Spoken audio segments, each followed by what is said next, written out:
Scientists have confirmed that key chemical building blocks of life can form naturally in deep space, long before planets or cells exist.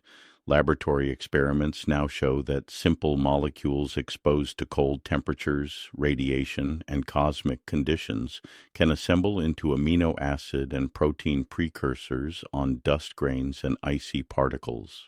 This means the chemistry needed for life does not require a planet, an ocean, or biology. It can begin drifting between the stars.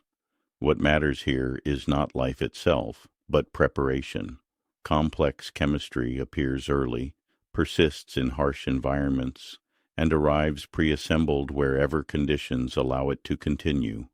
This shifts the question from to how widely was life's chemistry distributed before it ever started? The universe may not create life easily.